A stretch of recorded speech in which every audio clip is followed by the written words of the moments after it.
வணக்கம். இன்றைக்கி நம்ம இலக்கணத்தில் என்ன பார்க்க போகிறோம் அப்படின்னா பெயர் சொல்லின் வகையறுதல். பெயர் சொல்லும் போது நம்ம 6 வகைப்படுத்தலாம். 1 பொருட்பெயர், இடப்பெயர், காலப்பெயர், சினைப்பெயர், குணப்பெயர், தொழிற்பெயர்னு 6 வகைப்படுத்தலாம். இது எக்ஸாம்பிள் பார்த்திங்கன்னா காவியா வந்தாள்.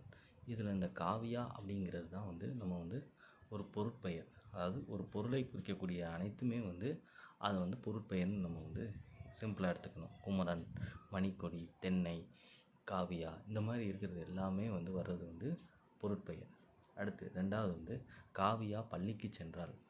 இதில் பள்ளி அப்படிங்கிறது ஒரு இடத்தை குறிக்கிறது. இந்த மாதிரி இடத்தை குறிப்பதாக வந்தால் அது இடப்பெயர் என்று அழைக்கப்படும். சென்னை, மதுரை, பூங்கா, தெரு இந்த மாதிரி எல்லாமே வந்ததுன்னா அது இடத்தை குறிக்கக்கூடியது. அடுத்து பள்ளி தொடங்கும் நேரம் காலை 9 மணி. இதில் காலை அப்படிங்கிறது ஒரு எதை குறிக்கிறது, காலத்தை குறிக்கக்கூடிய ஒரு இது. ஸோ அதனால் இது காலப்பெயர் என்று அழைக்கப்படும். ஸோ இந்த மாதிரி காலத்தை குறிக்கிறதா நிமிடம், நாள், வாரம், சித்திரை, ஆண்டு இந்த மாதிரி எல்லாமே ஒரு காலத்தை குறிக்கக்கூடியதாக அமைகிறது. அடுத்தது காவியா தலையை அசைத்தாள். இதில் தலை அப்படிங்கிறது தான் ஒரு சினைப்பெயர். ஸோ இந்த மாதிரி மனித உறுப்புகள், விலங்கு உறுப்புகள், தாவர பகுதிகள், பொருளினுடைய பகுதிகள் இந்த மாதிரி இதெல்லாம் வந்திருந்ததுன்னா அது சினைப்பெயரை கொண்டது.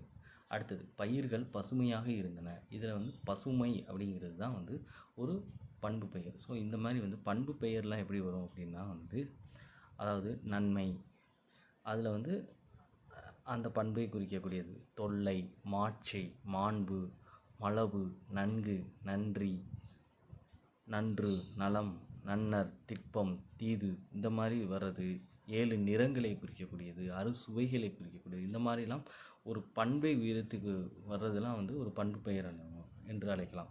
இதுக்கு சில சின்ன ஷார்ட்கட்டாக பார்த்துக்கிட்டோம்னா மை, ஐ, சி, பு, உ, கு, ரி, ரு, அம், அர், பம், து இந்த மாதிரி முடிகிற எழுத்துக்கள்லாம் பண்பு பெயரை குறிக்கும். நீங்கள் பார்த்தாலே சிம்பிளாக தெரிஞ்சிடும் அந்த பண்பு பெயர் எப்படி இருக்குங்கிறத சிம்பிளாக தெரிஞ்சிடும். அடுத்து தொழிற்பெயர்.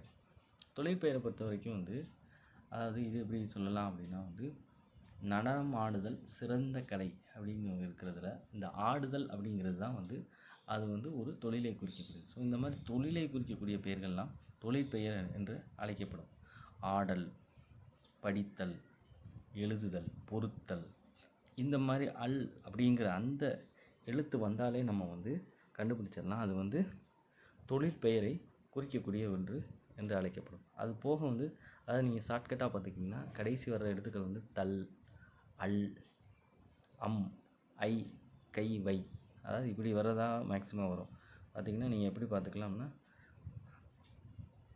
தல், அல், அம், அல்லு, அம்மு, தள்ளு, அல்லு, அம்மு, தள்ளு, ஐ, கை, வை, அல்லு, அம்மு, தள்ளு, ஐ, கை, வை இந்த மாதிரி பார்த்துக்கிட்டிங்கன்னா அது தொழிற்பெயரில் வரும். Okay, thank you.